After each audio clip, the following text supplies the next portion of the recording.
Good morning, good afternoon, good evening. You're walking with Mr. Clay. I'm Mr. Clay, yes, and we thank God for everyone that is viewing this channel at this point. Yes, we're in Isaiah chapter 57, the 57th chapter of Isaiah as you prepare. And we also thank the Most High for those of you that have been with us since the beginning, and those of you who have been with us here and there's about. And those of you who have just subscribed, as well as those of you who are about to subscribe, we thank God for you calling those things that are not as though they are. Yes, we'll see God is really shifting. You know, the Most High is more wiser than men. You know that, right? Yes, the Most High, or the I Am, is most wiser. Our wisdom is foolishness to the Most High. You see how the nations are shifting. One is fighting because its dependence on a certain substance is about to be diminished, and the other one is just defending its sovereignty. And the fact is that the bottom line is gold and petrol. Gold and oil. That's the bottom line. But one thing about gold will never lose out in the long run. We'll put it that way. Gold will never lose. You get rid of your gold, you got rid of your future.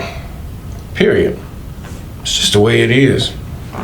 And gold is mentioned throughout the biblical text. Excuse me. From the book of Enoch all the way to Malachi. Gold. Didn't talk about oil. That's false. Just like something else is false, even the 27 letters. But nevertheless, we're in the book of Isaiah, chapter 57. I want to say one more thing, is that love. What is love? Many have their own definition of what love is. Yes, many have their own definition. Many religions have their definitions of what love is. The Greek has different levels of love, but what is love? Never defined it. But I can imagine they have taken the word love that they translated from "thou shalt love thy neighbor as thyself." That word love, what was that true love? Agape, eros, or whatever have you. You go to the Greek, you go to the Hebrew and find out what did God say in that particular scripture. You never go to the definitions of the Greeks. They have their own definitions. They have their own understanding. And some of the Bible has been put in that format of how they understand. It's formatted. Your understanding is formatted, so those words get into the format of your understanding, and that's the way you understand it. But as far as I'm concerned, I have no certain definition, but the fact is, I can find out what love is derived from. Love is the law. Love is the law. Even when we go against the law, the love that we have for the victim. You understand, the law understands the victim, whereas the evil understands the one that have committed the crime. You take, for instance, our laws today. The evil is that if one commits a crime, but the one that the crime is committed against, that one is made to live, made to steal, regardless of how harsh living is. I don't understand the psychology behind it, or allowing one to live after they've committed a crime of such heinousness, such as murder, raping, touching a woman. That's not a crime. You haven't really done anything to the point where you have, I'm speaking seriously, just touching a person is not considered a crime of death. No, it's not. But it can be a crime to where one can be thrown or have to pay restitution. But these crimes that take another's life or take another's dignity from their body and violating their body is one that God defines as worthy of death. But the countries today do not do that because of liberalism, because they do not have love for one another. The love is that because I love this one, you violated this one's sovereignty. This is what it is. You have your own sovereignty for your own body. Your own body, your own sovereignty. You notice that all the death sentences that the Most High would impose upon mankind has come from what he has done or how he has bodily violated another person whom he have created, the Most High has created. So the Most High puts his love toward the victim, and that is proved that this person truly is a victim. But then he gets to the point where he says, now if you are lying, those of you who have witnessed this thing, he said, you're going to suffer the same,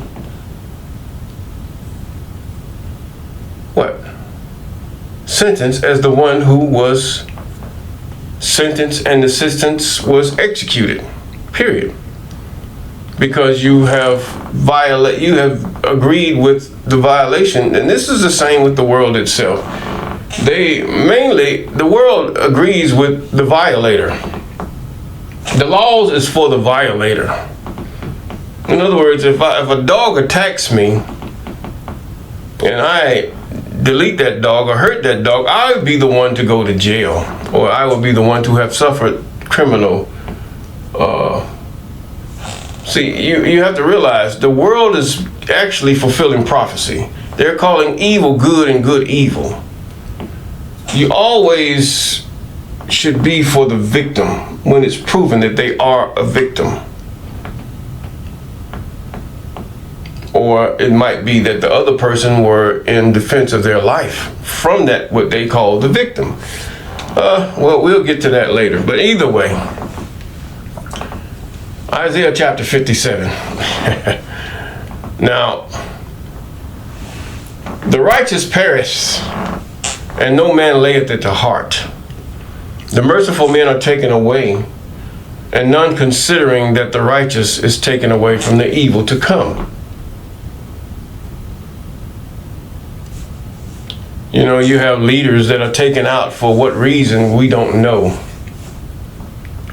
But from our perspective, the leader was doing that which was right, which he might have thought was pretty good for his country and some of mankind. Maybe it was a religious leader, maybe it was, just one who just wanted to just do something right. But then you have this one who comes along and says this is against what we have been prospering from. And they want to take his life, but they justify it by other means. See, this is still the way of calling good evil and evil good. Evil in the definition that I get from the Most High is that evil is anything that come against your agenda. Yes. Whether your agenda is good or evil, it's evil for you to go against a man's agenda. So God invented evil for the evil, and evil for the wayward soul. Evil for those who oppose the thing that is good. Yes. And evil to even refine the good, that he might be or she might be better. God is all wise. He knows what it takes to get us to the place where we need to get. Yes, he does. Now, he says, merciful men are taken away, and none considering that the righteous is taken away from the evil to come. Oh. Okay, you might have deleted someone. You might have taken them out the way. But there's an evil coming upon you that you don't even know about. There's an evil coming upon the land that the evil armies go and just do their damage to people that are righteous or people that are merciful. But there's an evil that is coming upon them. See, this is what Isaiah is getting to. God is going to fight this evil with an evil. Not that the other people are evil, but that their evil is evil to those who have done the evil. Think about it. Now, I can get to more into that, but I will digress. We'll get tidbits of that each time or each video. He shall enter into peace. They shall rest in their beds, each one walking in his uprightness. His uprightness. But draw near thither, ye sons of the sorceress, the seed of the adulterer and the whore. Yes. You sons of adulterers, you sons of whores, is what he's saying. Nobody likes to be called that. But if it's true, it's just true. And it's even worse when you are evil. So God fixes it. He fixes it up. Yes, I need to slow down, don't I? Yes, I understand that too. But draw hither, ye sons of sorcerers, ye seed of the adulterer and the whore. Against whom do you sport yourselves? Yeah, you talk about your body count. You talk about the many whores you've had and the many women you have laid in the bed with and all these things. He says, but against whom do you sport yourself? Preachers, priests, and all manner of evil men. Yeah, that was a good time for me. Against whom make ye a wide mouth? Oh, you talk loud. You know, the thing about youth is that the loudest talking and that makes sense to the other evil people that's listening is the one that usually is favored. Yes. But the one that is quiet, oh, they laughed in the scorn. Yes, they do. Many of you have been that. Some of you have been through that. How they do these things in your youth, and the youth that are listening, you experience that too. So it's like two lions growling at each other, trying to see who can out-talk. But when it comes to the actual fight, then that tells all. Against whom ye make yourself wide mouth and draw out the tongue? Are ye not children of transgression, a seed of falsehood? You boast yourself in the things that you do against the law. For the law is for the whole mankind, to tell you the truth. But he just used Jacob. The Most High used Jacob to be an example, but Jacob failed sorely and is still failing sorely. But the Most High does have those who do live after the law. They're in the land. There are Levites in the land. They don't know they're Levites. Some do, some don't. And then there are some that are just Gentiles that just love God. They love the way of God. They want to be a part of the Most High. But you still have to come to Judah. You still have to come to Israel. That doesn't mean you have to bow down and lick the boots of an Israelite or those who call themselves. They don't even know if they're Israelites for sure. Most of them don't. So the fact is that, no, that's not what it's about. It's about you obeying the laws, statutes, commandments, and ordinances that the Most High has put forth through the seed of Jacob. Yes, that's what it is. Now, but draw near hither, ye sons of sorcerers, seeds of adulterers, and the whore. Does that mean he cast out the whore and the adulterer? No, it doesn't mean that. The adulterer did not suffer his, should I say, his sentence, because there was no one to enforce the law. And those that were in whoredoms are still ranting in the land because no one is enforcing the law and the law is not being kept. Against whom do ye sport yourself? Against whom do ye make wide mouth and draw out the tongue? Are you not children of transgression? Transgression against what? The law. This is what he's talking about. A seed of falsehoods. You sport yourselves against the law. Inflaming yourself with idols under every green tree, slaying the children in the valleys and under the cliffs of the rocks.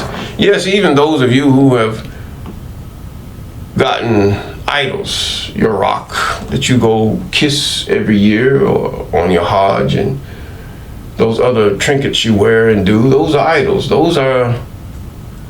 They have nothing to do. God has no counselor. There is no in-between man or entity or being between God and you. The only thing you have is turning away from your wickedness and transgressing of the law. And the blood of lamb and bullocks only shows that God have accepted your repentance because of your heart.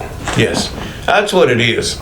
Now, he says, now, inflaming yourselves with idols under every green tree, slaying the children in the valleys under the cliffs of the rock, and among the smooth stones, slaying the children in the valleys. This is how you sport yourselves, Israel? Idolaters. And it is so in a way even to this day. They're doing these things. The way they deal with children who are innocent. See, this is the thing. God deals with the innocent animals and that their blood is shed. For what reason is a mystery for me and for you. Now, to do children is the opposite. It is of the Satans. I didn't say Satan. Satan is never equal with the Most High in no way, shape, or form. But there are many Satans. Yes, God. What man in his rightful mind will make or what entity in his rightful mind will make an invention greater than himself? That is foolery. Now, or even equal to himself, that is foolery. He says now in verse 6, among the smooth stones of the stream is thy portion, and they are thy lot. Even them that cast thou poured a drink offering. Thou hast poured a meat offering. Should I receive comfort in these? Oh, you're doing something wrong. Upon a lofty and high mountain hast thou set thy bed. Even thither wentest thou up to offer sacrifice. This is what you're doing. They're sacrificing children. From what I get from it. You said, do I get these? I don't get anything from this. I don't receive comfort. Should I? And I'm not. He said, upon lofty and high mountains hast thou set thy bed. You're going up in pride.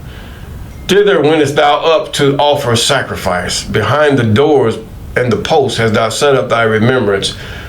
For thou hast discovered thyself to another than me. It's just like an adulterous woman. She's discovered herself to another rather than her husband. Thou art gone up. Thou hast enlarged thy bed and made thee a covenant with them. Thou lovest their bed whether thou sawest it. It's like a woman said, I will yet be with my husband, but we are going to marry. We are going to be together forever. But for now, let me be with my husband until this is over. Now, see, the marriage and the relationship that the Most High has with those who have come into the law, statutes, commandments, and ordinances to obey them is the same as a married woman. She has come into the law, statutes, and ordinances of her husband. And one of them is her body is kept for her husband. She keeps that body. She give it not to another man, no. And no, she does not let another man deceive her to take what is hers to give to her husband without being polluted by another man. Oh, the rabbit hole goes deeper. The rabbit hole goes very deep. But now, he goes into verse 8. Or should I say, verse 9. And when thou wentest to the king with ointment, and didst increase thy perfumes, and didst thy messengers afar off, and didst debase thyself even unto hell. Torment. This is what hell's supposed to mean. It's a Greek word they use here. Now, thou art really in the greatness of thy way. In other words, you say you love God and you pretend that you do, and now you still go back and practice those things of your other, to please your other man, or one whom you hope to lure into matrimony or a relationship, and of whom thou hast been afraid. He says with ointment, and did increase thy perfumes, and did his sin's messengers fall off, and didst debase thyself even unto hell. Now with verse 10, thou art weary in the greatness of thy ways, and saidest thou not, there is no hope. Thou hast found the life of thine hand, therefore thou was not grieved. There was no hope with your husband. Maybe he was impotent or whatever, or not up to par, but there was no hope. Now, and of whom hast thou been afraid or feared, and thou hast lied, and hast not remembered me? Nor laid it to thy heart, have not I held my peace even of old, and thou fearest not me. Fearest me not, is what it reads. In other words, you went to your sorceries, you went to your horoscopes, you went to your Egyptologies, you went to your Christianity, you went to your Islam or your other books, derivative or denominated from these. Yes, you went to these things. You went to your idolaters, your Buddhas, your Zoroastrianism, and all these other idolatrous and evil, should I say, we call them religions, cults. Yes, evil things, because they are against the law. You say, how's Christianity against the law? Christianity is against the law because thou shalt have no other God before me, is what he says. That's what he says. No other God before me. Who is my counselor, says the I Am. Who is the I Am's counselor? Who is beside? He said, no one is beside me. I'm by myself. Even in this book called Isaiah, he says this. Who would you like me to? Who are you liking me to? This is where the 27 books are null and void. Period. Regardless of how ancient it is, regardless of who says what here, there, wow, the gospel. Why would even Mary even write a book like that when Paul, your prophet, says that a woman should not preach or prophesy? Why should she even prophesy? Why should she write the good news or a good news? Huh?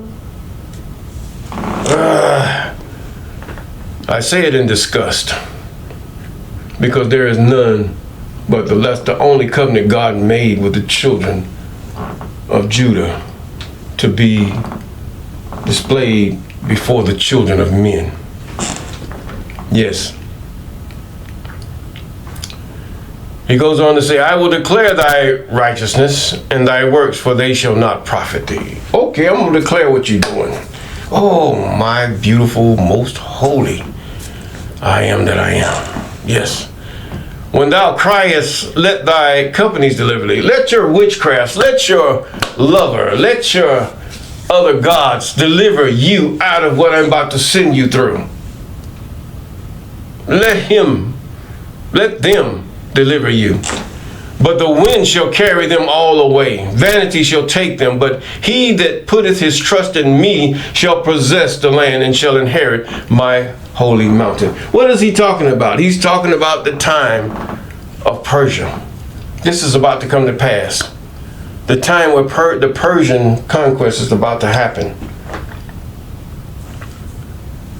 And Israel will go, and they will go to a path of righteousness back to Jerusalem. They have already started. This Isaiah is preaching to the remnant in the land that he's in. And he's telling them, there's a deliverance coming. There's a deliverance coming. Straighten up your ways. This is why you're in this predicament in the first place. And all these prophecies were orated, or they were read to the children of Judah that were scattered abroad in the Persian Empire. And because of the Babylonian Empire and because of the Assyrian Empire, scattered all over the place. So Isaiah would send these scrolls out and tell these people these things. He says, now, when thou criest, let thy companies deliver thee. Now, let's go on. We're going to go on to the 14th. And shall say, cast ye up, prepare the way, take up the stumbling block out of the way of my people. For thus saith the high and lofty one that inhabiteth eternity. Inhabit eternity. Let that sink in. One that inhabiteth eternity, inhabits eternity, whose name is holy. How can a man contain one who inhabits, one who is eternity? How can, we don't get it. You don't hear this. God is eternity. The eternal. You cannot have eternity without the Most High. This whole thing lives, but it can form itself in the image that it chooses. This whole creator, who can you liken the Most High to? No one.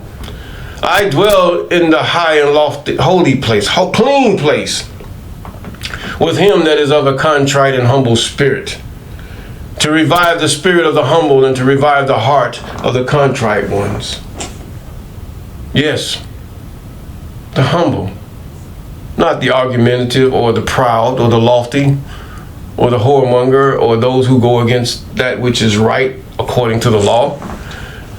For I will not contend forever, neither will I always be wroth, for the spirit should fail me before me. Just because it says the Spirit, God is the Spirit, okay? And the souls which I have made. For the iniquity of his covetousness I was wroth and smote him, and I hid me and was wroth, and he went on forwardly in the way of his heart. I have seen his ways. I will heal him, and I will lead him also and restore comforts unto him and to his mourners. I create fruit of the lips, peace, peace to him that is afar off, and to him that is near saith the I am, I will heal him. Yes, your transgression of the law, statutes, ordinances, and commandments of the Most High is a sickness. Yes, our transgressions are a sickness. He says, I create all these things. Now he says, but the wicked are like the troubled sea when it cannot rest, whose waters cast up mire and dirt. In other words, the wicked is only going to bring forth what is in their heart. This is what he's saying. There is no peace, saith my God, to the wicked. Now, wickedness is those who would transgress against the law, who would go and seek another or entity that really does not exist. They're just spirits who've rebelled against the Most High, and the Most High allows them because he can push them away and just his reasoning. I do not understand. Neither do you. Oh, I don't want to know you don't understand it. He didn't tell you. Now, his reasoning is his reasoning. He says, don't try to judge me, but understand and know me. This is what we're trying to do, understand and know the Most High. There's no peace to the wicked. You find yourself without wickedness. You're struggling with a wicked thought. You're struggling with wicked actions. You're struggling with the wickedness that you have done. These things come from a wicked heart. This is why you're struggling. The good and the wickedness in you are struggling together. This is why you cannot really fulfill the covenant of the law. And being a Christian, you cannot fulfill whatever that is. It's just a jumble of stuff in the New Testament. That's all it is. There's no structure there. You can't even tell me nothing about what is there. There's no structure. It's just a bunch of garbled things taken from the Old Testament. If you think about it, there's no structure. Sin, transgression of the law is clearly defined in the law, because the law is just a law. You have to go against it. Everything in the New Testament is garbled to confuse, to cause you to guess at things. And yet you establish your own righteousness. It sounds good, but it's not the law.